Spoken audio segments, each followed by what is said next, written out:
So, what's happening in Walford this week? Well, last week Abby got caught in the crossfire when a drunken Phil came to blows with Ben in the Vic. After lying to Ben that she's pregnant, Abby knows it's only a matter of time, 9 months to be exact, before he discovers the truth. So, Aunt Babe tells her to lie to Ben that she lost the baby after falling over in the commotion. Ben's heartbroken and turns to his on-off lover Paul for comfort. But his heartbreak soon turns to anger when he ends up smothering Phil with a pillow. Luckily, Sharon stops Ben from finishing off his dad, and after Sharon orders him out the house, Phil starts wreaking havoc again. First, he smashes up the arches, and then climbs into a digger and ploughs into the car lot. But as the horrified locals look on, they realise someone is inside. Linda's worried that Ollie has brain damage and goes to see Honey, who's been in a similar situation with Janet.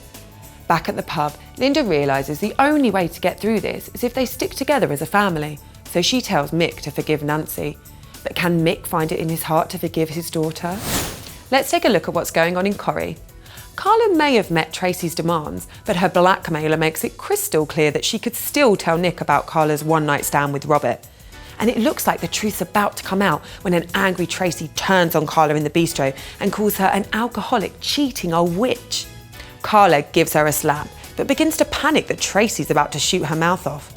But she doesn't, and Carla's relieved. But when Tracy later spots a loved-up Carla and Nick in the pub, it's clear she isn't done yet. Michelle gets a blast from the past when the fiancé of a client turns out to be her first ever boyfriend Will, and it's clear there's still a spark between them. Later, Michelle breaks down on Will, tearfully admitting how much she misses Steve. But when Liz clocks how close the former lovers are, she accuses Michelle of having an affair. Meanwhile, Sarah's not been herself since the birth of baby Harry, but David soon realises what's wrong with the new mum. Oh, and here's a word of warning for Jason. Gemma fancies you, and she's coming to get you. Here's the latest from Emmerdale. Moira's daughter Holly is back in the village, and she's in big trouble. Having had a problem with drugs in the past, it turns out that Holly's been using again and has racked up a load of debt with her dealer Dean. Kane decides to take matters into his own hands by dealing with the lowlife himself, which makes Holly see her stepdad in a whole new light.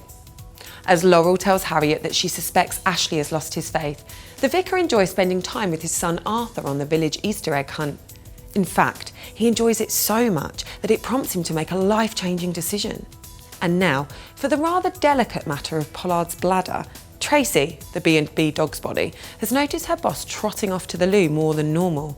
At one point, he even bursts into a guest's room to use the lavatory, and David fears his dad may have prostate cancer, insisting he gets tested. Pollard agrees, but only if David gets tested too. The next day, David clearly has the weight of the world on his shoulders after being examined by the doctor.